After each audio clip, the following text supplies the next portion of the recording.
Você está ouvindo uma produção Podcasts Clio. Então quer dizer que a museologia social é o estudo do fato museológico, que nada mais é que a relação entre os seres, os patrimônios e os meios? Sim, e a PEN? Você sabe o que é PEN no meio disso tudo aí? A PEN e toda essa coisa?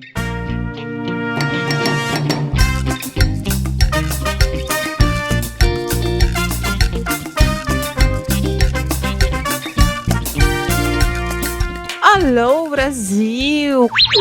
Brasil! Como vocês estão hoje, neste dia, noite, madrugada maravilhosa? Esperamos que bem. Hoje estamos aqui com nada mais, nada menos que Gustavo Nalva. Olá, queridos ouvintes, tudo bem com vocês? Olha, recebendo uma pessoa aqui que reclamou, fez uma reclamação e falamos, denúncia. Não, agora precisamos fazer justiça. Fazê-la justiça, iremos. Então, chamamos ela aqui, mas chamamos também porque amamos ela é linda e maravilhosa demais, gostamos muito dela. Então vamos fazer justiça esse episódio, e vamos fazer justiça de uma maneira digna, de uma maneira muito legal e informativa. Exatamente, fomos requisitados. Não esquece de se apresentar. Eu esqueci, eu não falei que eu sou Juliana Gueiros? Eu apresentei Gustavo, gente, antes de me apresentar, mas eu acho que você já sabe quem eu sou. Eu espero eu. Se não, eu vou me apresentar agora, de novo eu, Juliana Gueiros. Sim, vim aqui com o Gu, que já se apresentou, e também agora, já que fomos requisitados, não é mesmo? Fomos pedidos para estarmos aqui, mas assim, gente, é um tema importantíssimo, então fica nesse episódio, porque você precisa saber isso aqui, entendeu? Não que os outros você também não precise, ouça todos, por favor, mas ouça esse também. E hoje, a maravilhosa para falar sobre a PEN e sobre um pouquinho da PNEM e esse contexto todo para educação museológica, estamos aqui com Mona Nascimento.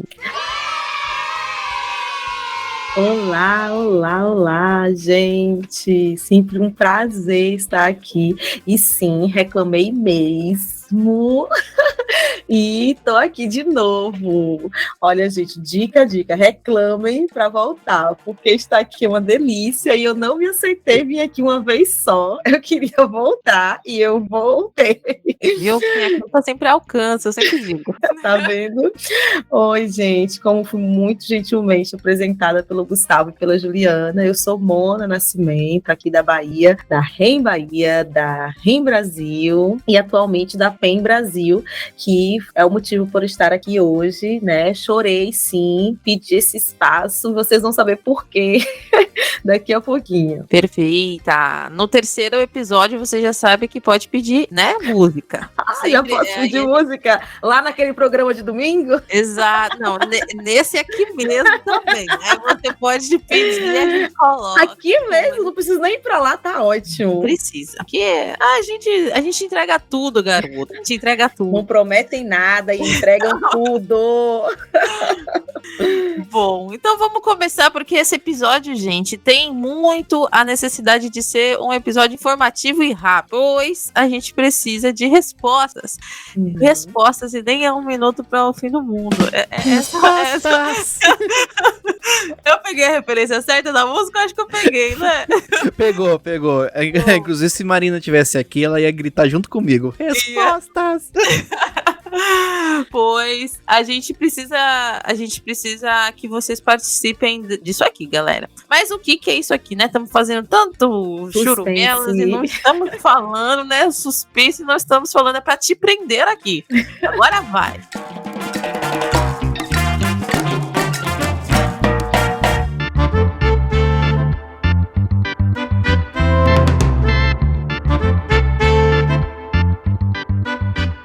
Mas antes de tudo, eu acho que é importante, Mona, dar uma revisada pra gente. A gente já tem um episódio com ela, né, sobre a REM. Ela fala um pouquinho sobre isso, mas eu acho que pra explicar a PEN, é importante que ela fale um pouquinho do que é a PNEM, né?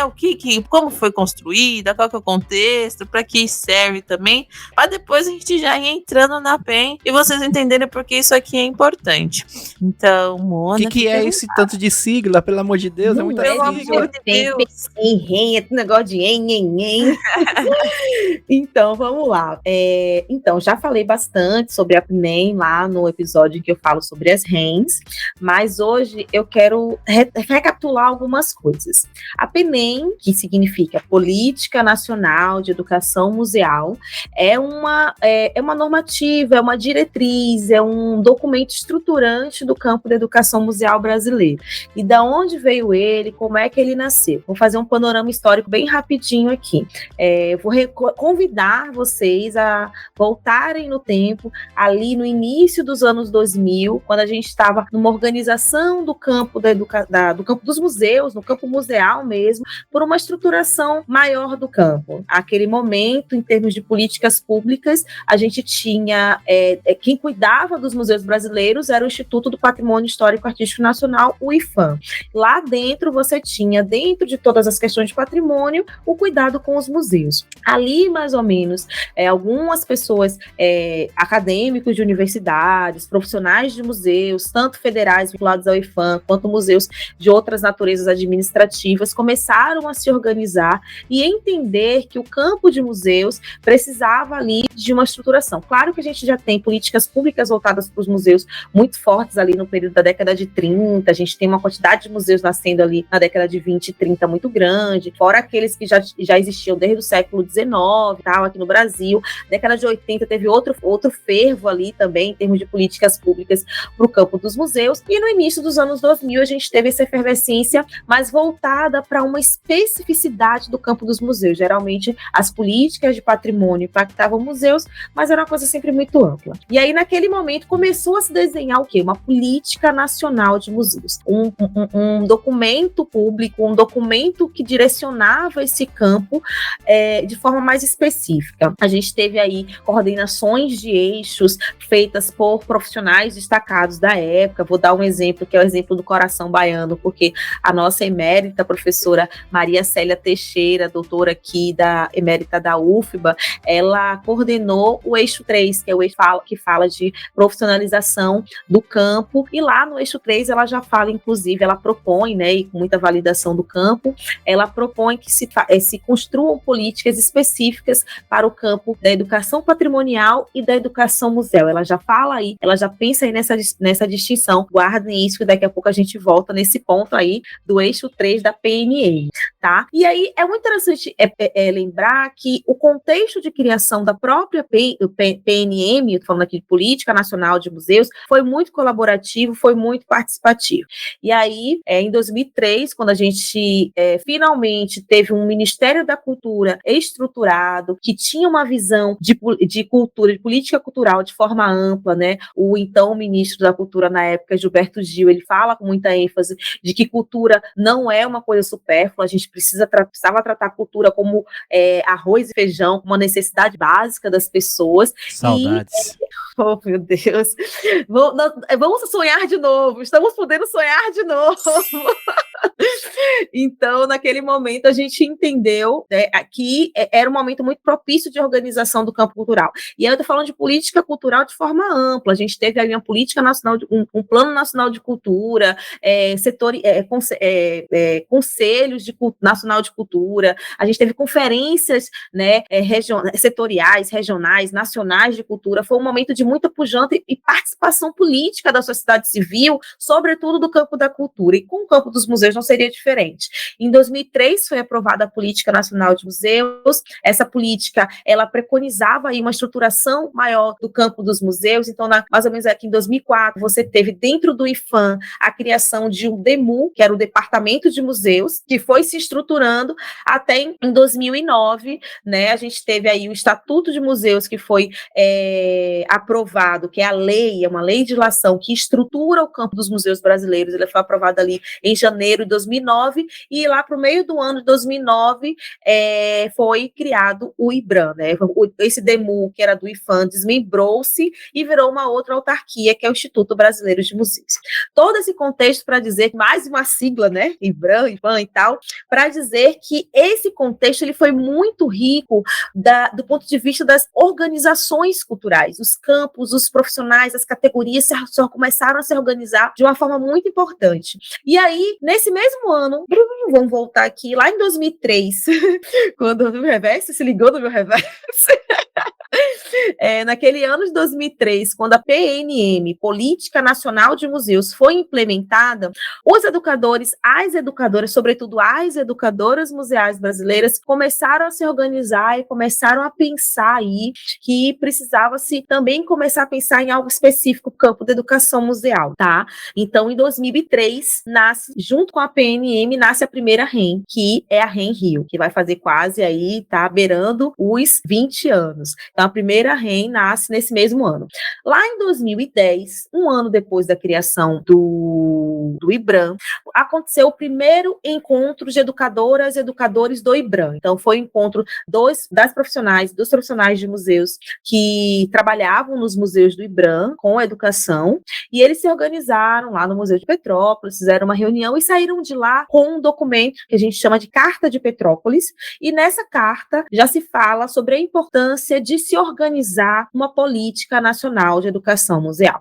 Então, o IBRAM, que tem também como objetivo elaborar e implementar políticas públicas para o campo dos museus brasileiros, acolheu essa demanda e começou ali em 2010 a construção de uma política nacional. Na verdade, naquele momento foi instaurado o chamado Programa Nacional de Educação Museal, que já chamava de PNEM, mas naquela época o P era de programa.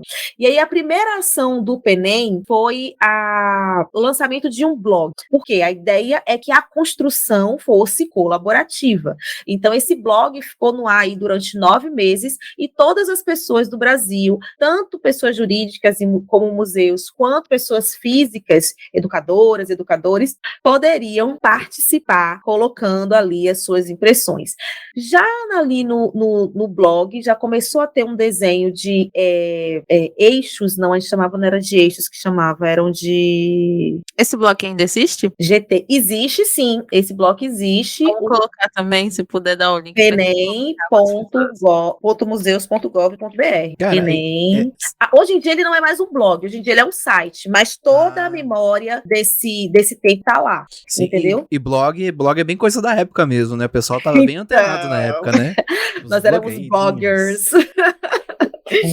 Então a gente tinha um blog, o blog do PNEM, que hoje em dia é o site da PNEM, mas toda a memória desse período tá lá registrada, tá? penem.museus.gov.br, mas esse link vai estar em algum lugar aí que a galera vai colocar.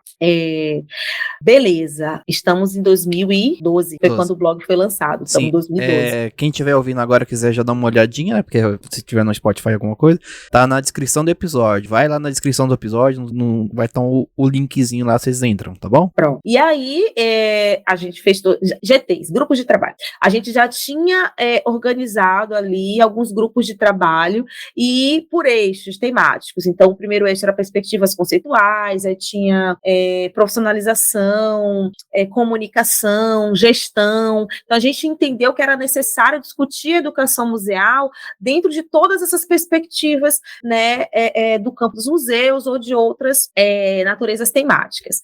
Em 2014, aconteceu o 6º Fórum Nacional de Museus na cidade de Belém do Pará. E aí a gente, naquele momento, já tinha toda aquela contribuição do blog, virou um calhamaço de 500 páginas, e aí que a gente chamou de documento preliminar, tá lá também no site, vocês vão ver todo o documento preliminar, o bruto dele, e aí a gente começou a fazer, antes de 2014, na verdade, não, entre 2013 e 2014, a gente começou a fazer encontros regionais. Então, tiveram mais de 30 encontros regionais pelo país. Aqui na Bahia, a gente conseguiu realizar 4. E, nesse momento, a participação das redes foi fundamental. As redes já estavam envolvidas desde o início, mas, nesse momento da discussão dos encontros regionais, foi muito importante, porque, por mais que o IBRAM seja um órgão nacional, ele carece de capilaridade. Por exemplo, se a gente for pensar, o IBRAM hoje é responsável por 30 museus. Nenhum deles está na Bahia. No Nordeste, só tem um, que é não, acho que tem 2, tem um em Maranhão e outro em Recife. Em Minas Gerais é cheio, nossa. Minas Gerais tem vários, Rio de Janeiro tem vários, né? Em São Paulo também acho que tem 1 ou 2.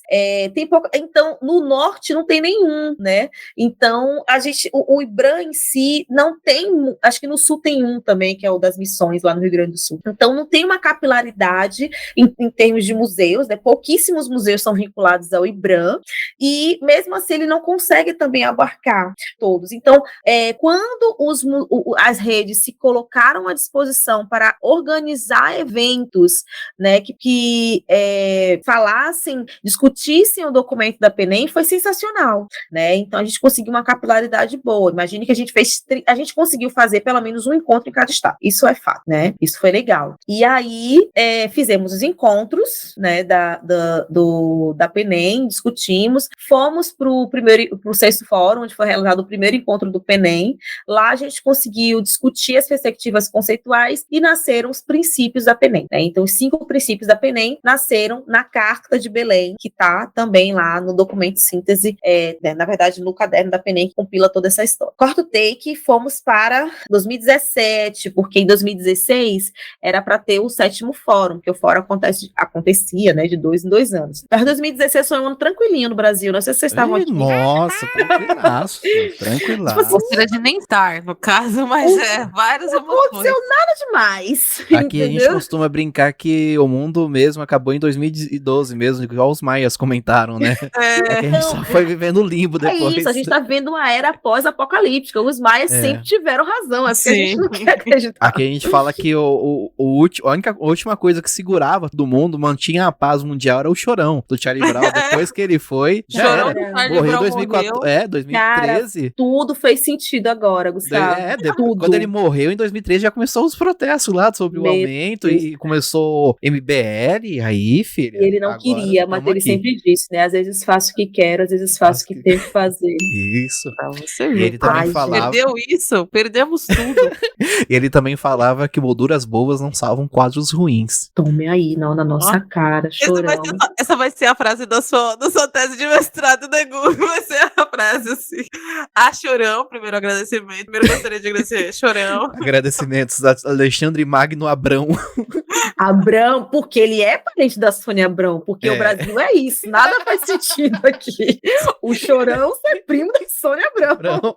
Isso pra que aí. sentido nesse país, gente? Esse país não é para amadores. Mas, Mona, como o nosso campo ele é muito recente, né? Tipo, em 2010 surgiu o IBRAM, eu achava que era mais antigo. Não, na verdade, o IBRAM é 2009. 2009, isso. 2009. E a REM do Rio de Janeiro, que é mais antiga, você comentou, tem 20 anos agora, né? Vai fazer 20 anos ano que vem, nasceu em 2003. Gente do céu, é muito recente as coisas, né?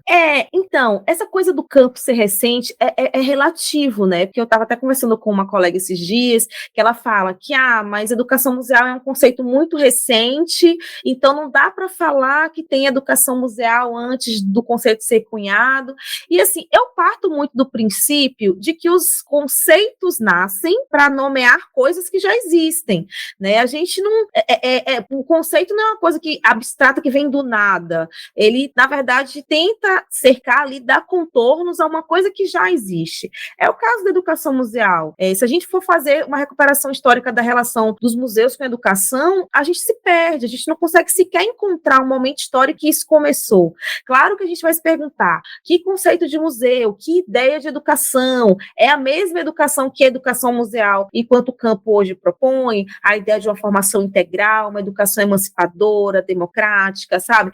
Não, a gente vai ver momentos aí em que diversas propostas de ideias de educação são vinculadas aos museus, e ainda hoje a gente vai ver museus com ideias distintas de educação, mas a gente está falando de uma relação milenar, uma relação, sabe, inidentificável. Existe essa palavra, gente? Inidentificável. Se não tiver, agora existe. Acabei de inventar. Tá fundado. Então, é difícil encontrar esse momento histórico em que essa relação começou. Mas se a gente disser que aí, para mim, isso tudo é educação museal, que essa relação é esse caráter educativo e educacional que os museus sempre tiveram, essa potência que, inclusive, né, muita gente olha para a educação museal e entende ela como uma linha auxiliar da educação escolar, né? Quer ver uma coisa que chega a me dar, né, a espinha chega a tremer quando fala assim, o museu é um instrumento didático pedagógico. Porque, tipo, fica parecendo que ele é ali, sabe? Aquele bloquinho lúdico que você leva. Nada contra blocos lúdicos, amo ludicidade. Mas o museu, ele é um espaço de educação autônomo, que tem suas especificidades, assim como a escola tem as especificidades dela. E eu amo quando a Maria Mercedes Navarro, ela é uma pesquisadora do Museu da Vida, lá do Rio de Janeiro, ela fala sobre a relação de colaboração museu-escola, e ela fala colaboração a partir do conceito ali de trabalho, laborar junto, trabalhar junto, né? Colaboração sem superposição. Você não está ali um a serviço do outro, você tem dois espaços de educação distintos, com as suas especificidades, com as suas potencialidades, que colaboram, trabalham juntos e potencializam, né, um ao outro. Então, quando a gente pensa nisso, a gente pensa aí numa educação museal ad eterno, mas ali, naquele meinho ali, 2003, 2010, porque assim, a história, ela não é automática. Um dia a gente dormiu, não tinha educação museal, no outro acordou, a educação museal nasceu.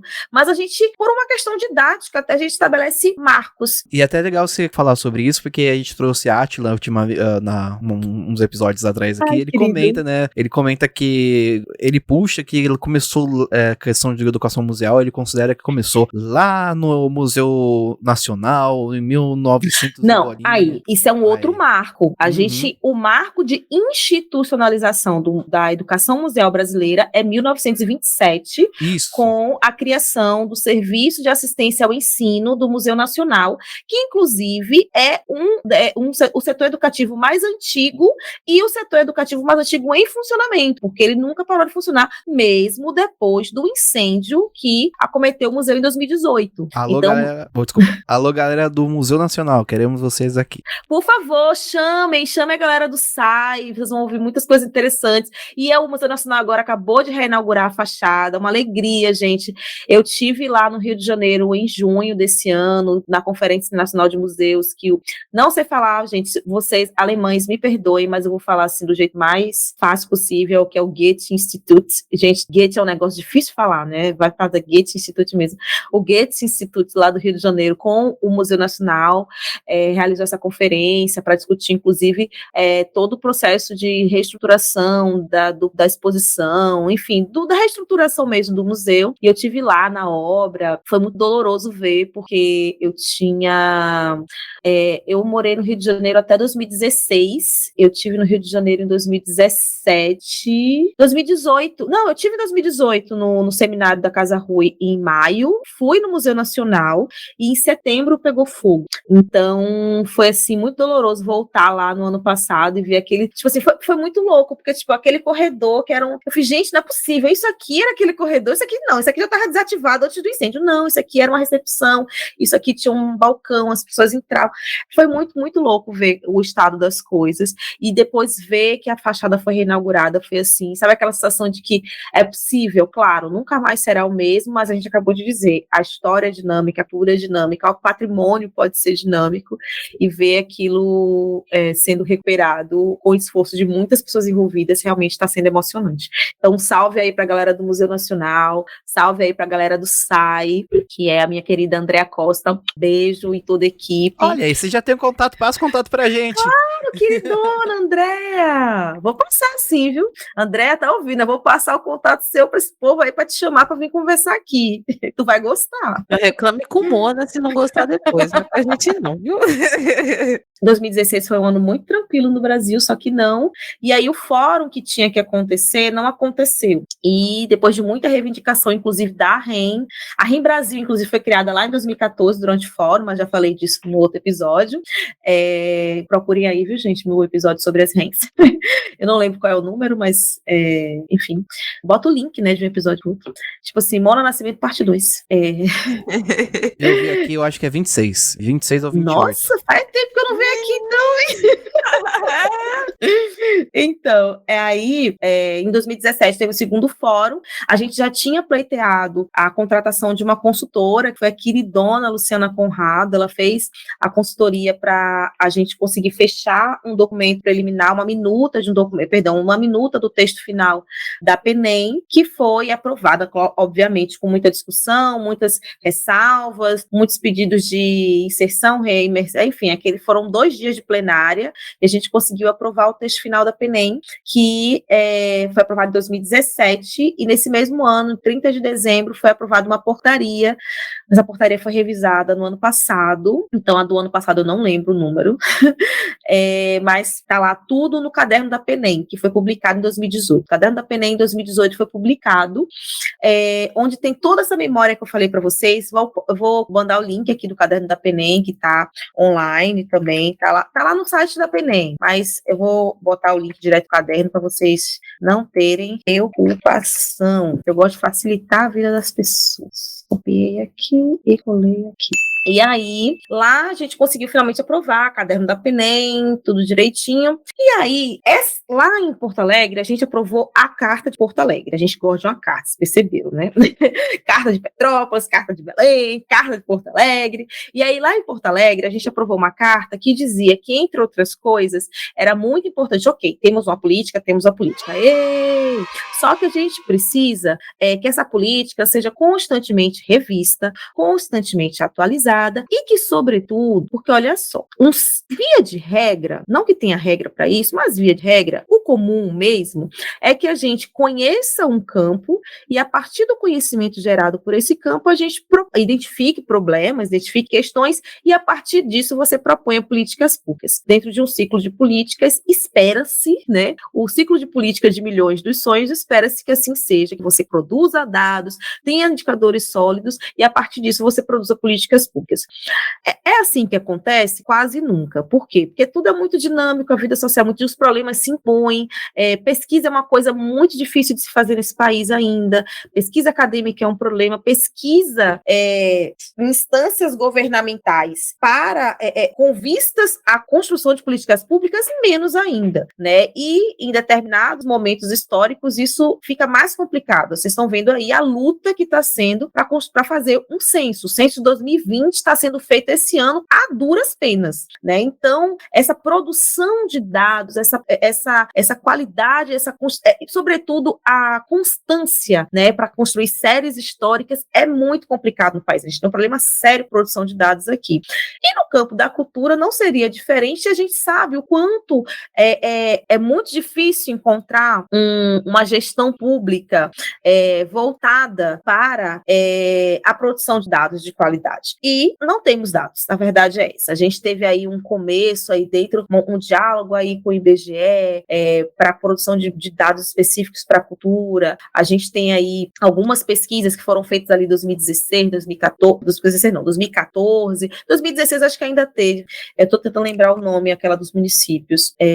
Mas, gente, depois eu procuro e mando, tá? Eu vou colocar o link do meu artigo da especialização, que eu falo todas as coisas, porque eu discuti exatamente isso, sobre essa lacuna de dados que a gente tem no campo da educação museal, e lá eu falo exatamente sobre a necessidade de levantamento de informação e produção de indicadores, porque na minha especialização, o meu plano era, precisamos pensar em fazer pesquisa. Só que o que aconteceu? O IBRAM, mais sábio, mais safo do que eu, já estava pensando nisso, né?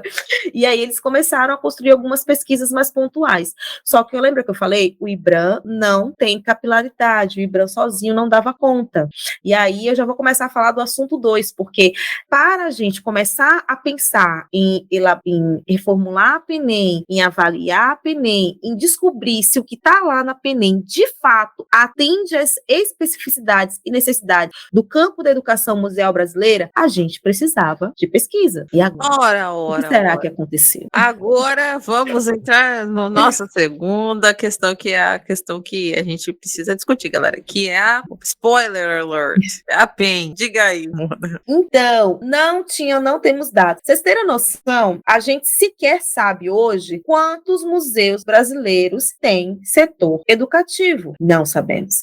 A gente ainda tem aí uma dificuldade de saber quantos museus de fato tem, porque a gente tem um cadastro nacional de museus, o IBRAM tem um acompanhamento que, né, as pessoas vão os museus, eles podem se cadastrando em fluxo contínuo. Hoje, a base do Museus BR diz que o Brasil tem 3.914 museus, mas a gente sabe que esse número não é real, que é um número defasado. A gente sabe que pode ser bem mais, mas, inclusive, ele pode ter oscilado, porque a gente sabe de muitos museus que fecharam, a gente sabe de muitos museus que foram abertos e muitos não se cadastram, o IBRAM não consegue ter sobretudo em algumas regiões. Aí tem uma questão que é o seguinte, a gente tem pesquisas pontuais, a gente tem pesquisas, sobretudo pesquisas acadêmicas, como eu falei, não é um lugar comum do Brasil fazer pesquisas públicas, né, sobre determinados campos, sobretudo da cultura, mas tem muitas pesquisas acadêmicas aí, de profissionais que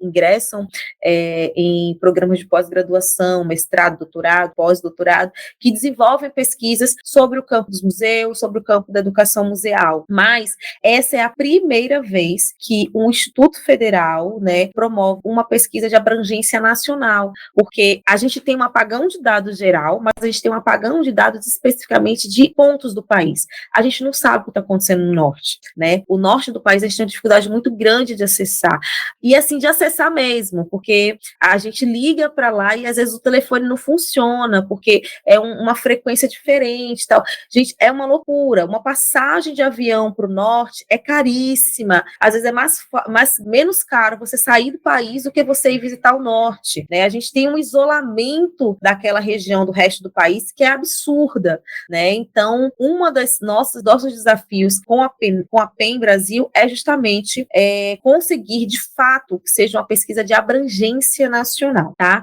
Então, hoje a gente tem essa base de museus e a gente não consegue saber coisas básicas. Quantos desses 3.914 museus têm setor educativo? Não sabemos.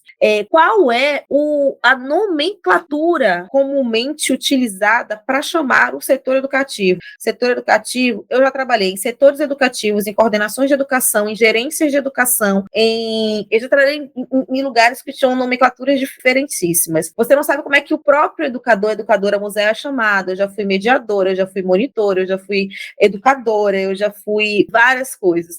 Então, você entender como é que isso funciona. Se a gente está falando de uma possibilidade de profissionalização do campo, a gente precisa entender como é que esse campo funciona. Se a gente está falando que a gente precisa de diretrizes, de princípios, a gente precisa entender se essas diretrizes, elas correspondem à realidade. Porque a gente vai dizer, eu quero aqui que todo museu tenha uma dotação orçamentária específica para o setor educativo. Está lá na PENEM, mas isso atende à realidade de um museu comunitário lá, sabe, de uma cidade bem pequenininha, que, na verdade, o museu é uma equipe, tipo, Museu de Bacurau. Será que o Museu de Bacurau tinha setor educativo? Tem setor educativo? Faz sentido falar de setor educativo no museu daquele? Então, a gente precisa conhecer, né, como esses museus trabalham. E assim, com todos esses pressupostos de conhecer esse campo, de ter abrangência nacional, né, ali no finalzinho de 2020, o IBRAM, ele firmou um TED, que é um termo de execução descentralizada, com a Universidade Federal do Recôncavo da Bahia, né, que é uma universidade que abriga o Observatório Baiano da Economia Criativa, junto com a UFBA, o OBEC, que é um grupo de pesquisa que está na UFBA e na UFRB, né, tem profissionais de ambas as universidades, e ele é um coletivo, ele é um grupo de pesquisa muito voltado para pesquisas no campo da cultura de forma ampla e não necessariamente a pesquisa acadêmica, é uma pesquisa muito mais voltada para a produção de dados de forma mais palatável, como é que eu posso dizer assim?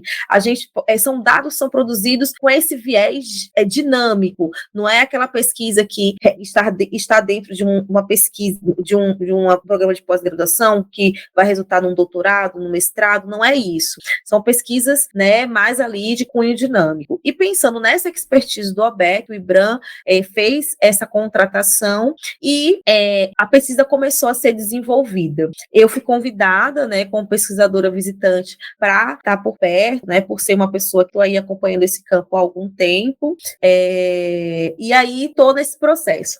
Aí foi assim que nasceu deixa eu dizer aqui que ela tem um nome enorme, a bichinha tem um nome grande, viu? Bem Brasil, gente, é o apelido dela, porque o nome dela, sabe como é? Vou contar para vocês agora.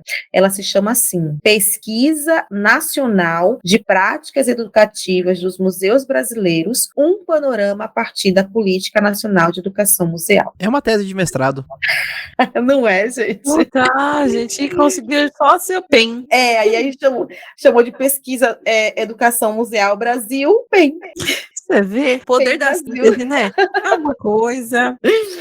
Então, a PEN Brasil nasceu nesse contexto de precisamos de dados, precisamos conhecer o campo, precisamos conhecer as profissionais do campo. Quem está trabalhando com educação museal? Que formação tem? Quanto ganha? Que cargo ocupa? Quanto tempo, mais ou menos, fica num cargo? Porque se tem uma coisa que a gente sabe, é como muitas vezes quem cuida da educação de um museu ou quem operaciona são os estagiários, as estagiárias, e tem uma rotatividade muito grande. Então, a gente quer conhecer esse cenário para propor soluções, propor caminhos, né? E a gente só consegue fazer isso com dados. E é isso que a PEN precisa, de dados. Por isso é que vem o apelo. Respondam. Mas responder o quê, Mona? Você nem disse como é que essa pesquisa está funcionando. Eu vou contar agora. Calma, vou contar.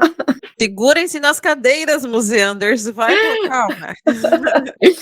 Então, vejam bem. É muito bacana falar da PEN, porque ela nasceu desse jeito que eu contei para vocês, e ela, desde o momento inicial, ela se propôs a ser uma pesquisa de construção colaborativa. O OBEC tem muita expertise em pesquisa, mas essa expertise não impede de eles acolherem, né, esse processo de construção com um campo para o qual se direciona os dados que a gente vai gerar. Então, como é que a gente fez? Primeiro, a gente fez uma imersão ali, grupo de estudo, discutiu, muita bibliografia do campo, todo mundo junto, a equipe. A equipe hoje é formada. A Daniele Canedo, que é professora da UFRB, professora doutora Daniele Canedo, ela é a coordenadora geral da pesquisa. O coordenador também, quem coordena junto com ela, o professor José Roberto Severino, da UFBA, e a gente tem as pesquisadoras Caroline Fantinel, Beth Ponte, eu, Amanda Halber e um pesquisador em formação que é o Homem Santos. Então, são as pessoas que hoje são a equipe da PENEM pelo OBEC, além mesmo do IBRAM, toda a COMUSE, que é a Coordenação de Museologia Social e Educação, que também participam, né, são os contratantes, mas também, como a pesquisa de construção colaborativa, participam bastante das tomadas de decisão, é bem interessante. Mas, ainda assim, com toda essa participação interna, o que a gente fez? A gente começou fazendo entrevistas, a gente entrevistou 11 pessoas do campo, né, como Átila Tolentino, Fernanda Castro, Mia Chiovato, a Isabel Portela, pessoas que a gente entendia que eram representantes, que são significativas, produtoras de conhecimento, que estão no campo há muito tempo, que participaram desses processos todos, que era importante ouvi-las. Então, o primeiro passo, depois do nosso estudo, né, nossa imersão, né, nesse estado da arte, da educação museal, a gente foi conversar com as pessoas.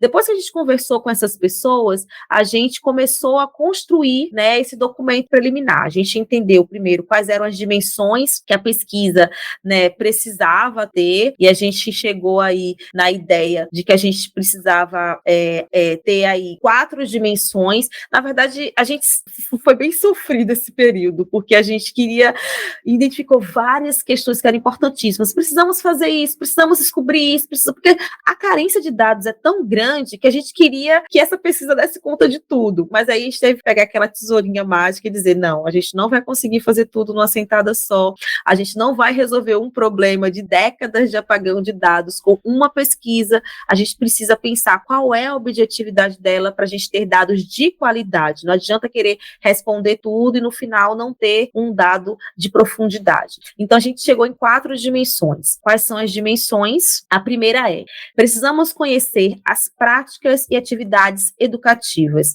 Por que a gente pensou nisso? Porque existem muitos museus que sequer reconhecem a ideia de educação museal. Se a gente perguntar para o museu, você faz educação museal? Não sei, não faço. Justamente porque é um conceito muito novo. Então a gente trabalha educação patrimonial, educação museal, qual a diferença? Vocês já fizeram um episódio maravilhoso sobre isso, então eu não lembro qual é o número, mas tem episódios, o Átila está falando sobre isso de forma muito bacana, inclusive acho que ele é uma pessoa muito bacana.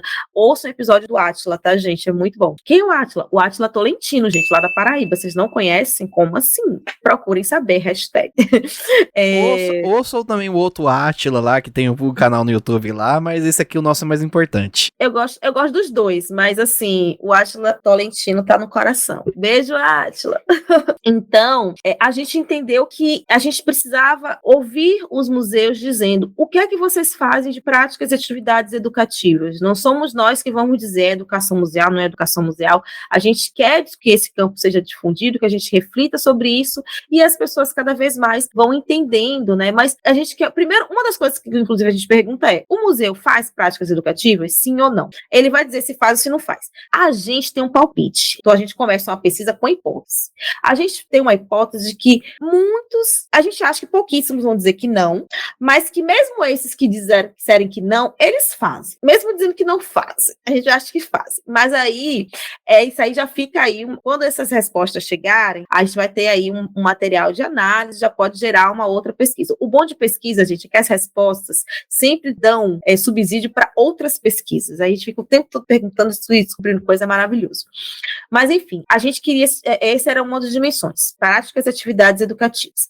A segunda dimensão é gestão dessas práticas e atividades. Ok, o museu faz, mas como é que isso é gerido, né? Tem setor educativo? Não tem setor educativo? Como é que chama esse setor educativo? Quantas pessoas compõem, né? Essas pessoas, elas têm dedicação exclusiva ao setor educativo ou fazem milhares de coisas ali e é uma pessoa da recepção que precisa ficar na recepção e fazer uma atividade educativa? Então, a gente quer entender como é que essas práticas, elas são geridas, né? Como é que essas pessoas, né, esses gestores, essas gestoras, estão lidando com essas questões das práticas. Isso, inclusive, está na PNEM. A PNEM tem um eixo só sobre museu, sobre educação museal e gestão.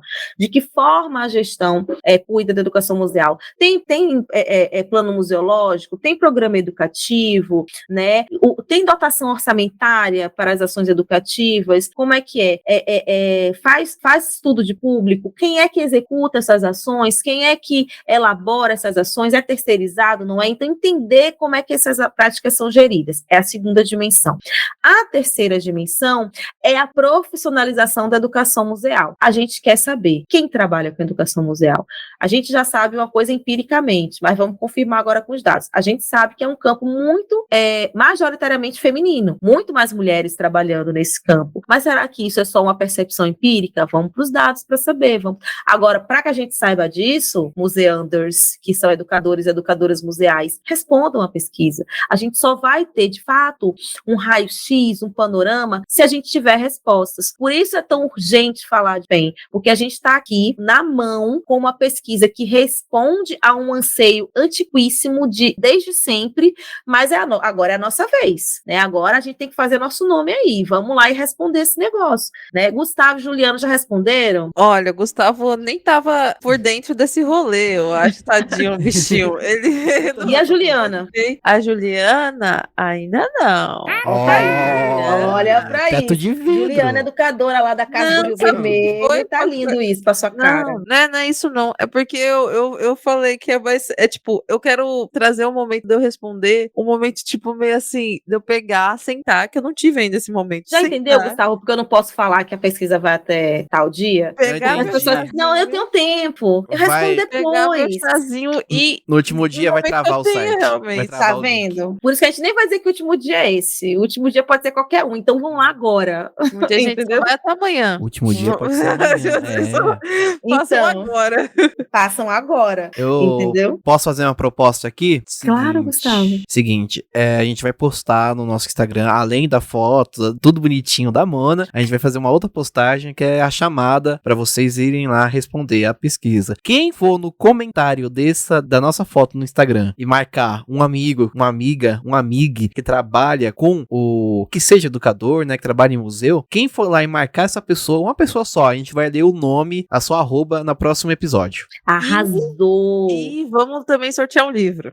Eu amo podcast! É isso, gente, engajadíssimo nessa causa da PEN Brasil, A gente arrasou! podia, né, Gu? Porque a gente tem uns livros pra sortear mesmo. É. Tá vendo? Mas Faz a por enquanto- promoção, gente, a promoção da PEN. Amo no Instagram, adoro. Sim. Tá, bom, vamos ver, né? Vamos compensar.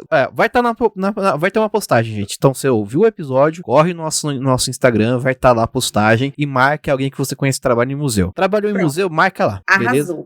Porque assim, os educadores e educadoras vão responder e os museus também, gestores, gestoras, educadores que representam o museu. Agora sim, cada museu responde uma única vez. Então vocês vão lá, conversa dentro do museu, entra num consenso quem é que vai responder pelo museu, mas todas as pessoas do museu podem responder como indivíduos. Quando você entra no link, tem um texto inicial e embaixo a primeira pergunta pede a identificação. Você está respondendo como, né? Aí tem 3 opções: museu, educador museal, museu, gestor ou indivíduo. Por quê? Pelo museu pode ser um gestor, como pode ser um educador museal, ou um ou o outro. Não pode 2 respostas pelo mesmo museu. Mas como indivíduo, pode todo mundo responde uma vez só. Por exemplo, o educador museal respondeu representando o museu, ele pode responder como indivíduo também. Ele pode, cada tipo de resposta você pode ter uma vez. Mas como ele respondeu pelo museu, ninguém mais responde pelo museu. Todo mundo responde como indivíduo. Entendeu? Eu acho que dá para entender. Mas é isso. Por isso que é importante que a gente tenha todos os museus respondam. Eu não aceito menos que 3.914, tá? E todas as pessoas que trabalham com educação museal respondam também, tá? O máximo possível, né? Se a gente tem 3.914 museus, deve ter pelo menos aí uns 12.000 educadores e educadoras museais. Vamos responder isso aí. E a última e quarta dimensão, não menos importante, que a gente quer, com essa pesquisa, entender as reverberações da PENEM, né? A gente quer entender de que forma, né, essa política nacional de museus que está em vigor desde o finalzinho ali de 2017, né, mas em efetividade mesmo, a partir de 2018, já estão 4 anos dessa política aprovada e disseminada pelo campo, como é que ela reflete nesse campo? A gente quer saber se na gestão, porque tem coisas na PENEM, tem prerrogativas na PENEM que são vinculadas à gestão, tem prerrogativas na PENEM que estão falando sobre profissionalização, por exemplo, falando sobre a realização de cursos de formação. A gente pergunta lá, qual a frequência, por exemplo, que se faz os cursos de formação? São promovidos pelo próprio museu? Não são? Então, tudo isso a gente pergunta. Então, a gente quer saber se essas coisas que estão preconizadas na PENEM, de fato, estão reverberando no campo a partir dessa pesquisa. Então, a pesquisa, gente, eu não preciso nem mais dizer o quanto ela é importante e necessária para a gente conseguir ter uma visão do campo dentro dessas diretrizes, dessas dimensões que a gente está pensando, que a gente está organizando. Por isso que eu peço, o link vai estar na descrição aqui do episódio, clica no link. Eu tô com dúvida, meu Deus, me deu uma dúvida aqui agora, eu não sei mais como é que eu respondo. Só um comentáriozinho, parece PENEM e PEN, parece homonotopeias, né? É PEN, PENEM. Nunca tinha pensado nisso. Não, e aí, quando a gente estava pensando, né, no apelido da pesquisa, a gente sabia que não podia usar o nome, a razão social dela, porque não ia pegar nunca, vocês viram, eu nem lembro, não consigo nem falar de cabeça. Então a gente não precisa de um apelido, uma coisa fácil. Aí o pessoal falou assim, mas PEN, parece PENEM, as pessoas vão confundir, não sei o que. Gente, vai por mim. Tudo termina com EM, as pessoas já sabem que é educação museal, então já É verdade. É REM, é PENEM, é PEN. Então, tem uma aceitação. E, de fato, as pessoas adoram. É um nome super, super sonoro, né? Super gostoso de falar. Eu amo, como diria a Dea Freitas. Ai, gente, cadê? Eu preciso deixar aqui registrado, senhor Mark Zuckerberg, que eu odeio essa versão nova do WhatsApp Web, porque ele simplesmente chega num limite de mensagens antigas. antigas. Odiamos. Aí você tá querendo pegar uma mensagem antiga e não vai. Nas coisas imagéticas tem que colocar uma foto da Deia e marcar ela, quem sabe ela nota a gente. Né, gente? Seria meu sonho. Eu amo a Deia Freitas. Gente, eu assino, eu também apoio a Deia. Eu fico assim ligadíssima toda segunda pra ouvir. Eu ouço assim pra tudo que eu tô fazendo na minha vida. Gente, todos os santos os dias. Minha vida não começa enquanto eu não escuto o episódio do dia. Exato. Finalizando o cabelo, lavando o banheiro, limpando alguma coisa, é sobre isso. É sobre isso. Então, gente, se vocês tiverem qualquer dúvida, fiquei com dúvida, não consegui responder para tudo, manda um e-mail para pembrasil@secult.ufrb.edu.br, que é onde a gente está sediada, a pesquisa ela é sediada, né? O FRB, o UFBA, então muitas coisas vão ter @UFBA, muitas coisas vão ter @UFRB, né? A gente pode se comunicar pelo site do obec@ufba.br ou pelo site ou pelo e-mail pembrasil@secult.ufrb.edu.br, tá? Manda um e-mail pra gente, fala com a gente vai estar sempre respondendo e tirando qualquer dúvida que vocês tiverem, tá bem? Ai, gente, eu falei pra caramba, mas eu acho que é isso aí. Dúvidas, perguntas? Gente, eu só vim pra aqui pra bagunçar o plantão do Museando. Aí, não vou me chamar mais, gente. Eu tenho que vir a terceira vez pra pedir minha música. Vai que aí você volta pra falar dos dados, resultados da PEN. Tá vendo aí? Já tá marcado. A gente já te espera para esse momento, mas por enquanto, acho que deu para entender um pouco melhor, né, Museander? Por que tem que entender da PNEM? A Mona já deu um panorama histórico incrível para a gente entender um pouco da nossa caminhada da educação museológica museal, né, aqui no Brasil, e para que serve essa pesquisa e por que é importante a gente, né, dentro dessa área aí. Também, se você é simpatizante, eu adoro uma educação museal, vai também dar uma olhada, pelo menos clica para ter um up no link e compartilha a ideia também. E se não der, responda, quer dizer, por favor, vai dar, responda lá a pesquisa. Não tem a opção de não responder. Ai, gente. Não tem, ou responde ou responde, escolha. Não tem a opção.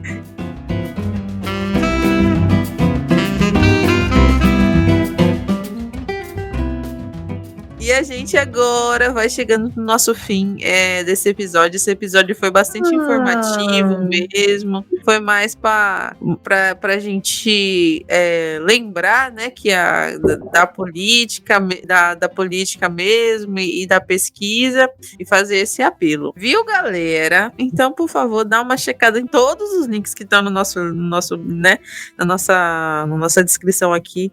Também vai lá no nosso Instagram, marca o seu amiguinho, que a gente vai falar seus @ tudo no próximo episódio. Marca o Rony. Rony. Então, vamos falar do Rony. Aí agora vamos seguir aqui, que o Gustavo tem um beijo especial e Mona tem uma indicação que a gente sempre dá no final, né, dos nossos episódios. Não deixaria de dar nesse também. Então vai, Gu, qual que é o seu beijo? Mas não, aqui a Mona falou sobre ou vai estar da UFBA ou vai estar da UFRB, né? Então tem um um ouvinte nosso aqui, já é amigo, já, né, nem conheço. É família. Nem conheço, já considero pacas. Né? Que é o Rony Mota, ele segue a gente no Instagram, de vez em quando troca ideia, e é isso. Um beijo, Rony. Beijo, Rony. Então, eu queria indicar uma série de livros digitais que o Museu Histórico Nacional lançou em 2019, ou foi 2020, gente, perdão, 2020, ali no âmbito da 14ª Primavera dos Museus. O tema na época era Mundo Digital, Museus em Transformação, e foi lançado a série de livros Educação Museal, Conceitos, História e Políticas, né? São 5 volumes, vou colocar aqui o link do primeiro, vocês podem colocar lá, e dentro da Biblioteca Digital do Museu Histórico Nacional tem todos os volumes, mas são 5 volumes, onde existem artigos de pesquisadoras e pesquisadores do Brasil inteiro, alguns até fora do Brasil, né? Tem algumas participações internacionais também, para entender um pouco desse campo da educação educação museal. Então, ele traz essa ideia de quais são os conceitos que a gente utiliza nesse campo, como é que se deu essa história, como são as políticas desse campo. O primeiro episódio é a história da educação museal no Brasil e prática político-pedagógica museal, né? Tem artigos bem interessantes, tem um artigo da Fernanda Castro, com a Andréa Costa e o Osias Soares, que faz um panorama histórico da educação museal brasileira, né? Em alguns, eu não lembro exatamente de qual volume, mas tem dois volumes, tem artigos meus também, em parceria com uns colegas. Um deles, Ju, a gente tem um artigo sobre o grupo de estudos da REM Bahia, que é um grupo que ajuda a nossa host principal lá também. Ora, que massa. Vamos lá ler, galera. Então, essa série de livros é bem legal para quem quer mergulhar um pouco mais na história da educação museal, conhecer a educação museal brasileira. A gente fala também tem alguns artigos bem legais sobre a movimentação do campo no período pandêmico, sobretudo no esforço de conhecer os impactos da pandemia na educação museal, nos setores educativos, na prática, né, na profissão dos educadores e educadoras museais. Nós sabemos que um dos primeiros movimentos que muitos museus fizeram foi dispensar os setores educativos, muito por entender que a educação museal se resume àquela visita que se faz, né? Então, se o museu estava fechado, não ia ter visita, não precisava de educador e educadora museal. Então, muitas coisas como essa aconteceram. A gente chegou a fazer uma pesquisa, né, uma parceria da REM Brasil com o SECA BR, então tem artigos sobre isso lá também, tá bem rico e bem recente, tá tudo muito recente lá nessa série de livros para a gente conhecer como é que tá a produção do campo. Então é minha dica de leitura aí para vocês. Massa! Então depois que responder a pesquisa, dá uma olhadinha neste link aí que a gente vai ter na nossa descrição também. E é isso, meus museanders. Por hoje a gente vai chegando ao fim, mas tem vários episódios aí que, caso você ainda não tenha ouvido, para ouvir, tá? Não esqueça não, e você tem uma pesquisa para responder também. Então, tem sim. Tem tempo, entendeu? Terminando aqui, pode ir direto no link que tá logo abaixo. E é isso, muito, muito obrigada, meu amigo Gustavo Nalva, por estar mais um dia conosco aqui. Eu que agradeço, um prazer estar aqui com, eu acho que minha parente, hein, Mona Nascimento, Gustavo. Então, é verdade. Eu tava reparando desde o comecinho, eu fiz, olha, Nascimento igual eu. Será se é? E muito obrigada, Mona, por mais um episódio. Esperando já ansiosamente o terceiro, com outro tema, ou então com o resultado das Já vou pensar na minha música. Exatamente. Pense com carinho que já tá chegando o próximo, com a ajuda dos museanders que vão também responder a pesquisa. Vai ter vários resultados pra gente discutir mais pra frente. Muito, muito obrigada. Gente, muito, muito obrigada. É sempre um prazer enorme estar aqui no Museando, que já sinto assim meio que minha casa também. Já me sinto em casa, já tiro o sapato, já boto as pernas pra cima, já fico à vontade. Então é isso, gente. Obrigada, me convidem de novo. Amo estar aqui e desculpa aí qualquer coisa. Ô, mulher, olha, se fosse presencial, com certeza teria um bolo, um cafezinho, ou então uma cerveja. E a gente... Por que não? Por que não? Talvez uma cervejinha. Não, gente, dia de sexta não pode beber, não. Não bebo. É verdade, dia de Oxalá. É dia do velho. Não come azeite, não bebe no dia do velho. É verdade. Só um cafezinho, um bolinho mesmo de fubá. Aí tamo nós. Inclusive, o Mona tá de branco hoje, tá respeitando. Maravilhoso. Pra variar. Amanhã, dia das Iabás, a gente faz uma coisinha assim, uma animada. Se bem que daqui a pouco já é amanhã, né? Já é daqui a pouco já é amanhã, é verdade. Sextamos. Né? Então é isso, gente. Na paz de Oxalá, e muito obrigada, galera, por mais um episódio da Museanda nesta sexta. Museanders, obrigado por estarem com a gente e fazerem tudo acontecer também, viu? E é isso, não se esqueçam não, hein, que a museologia, os museus e as pesquisas no nosso campo continuam vivos. Beijo!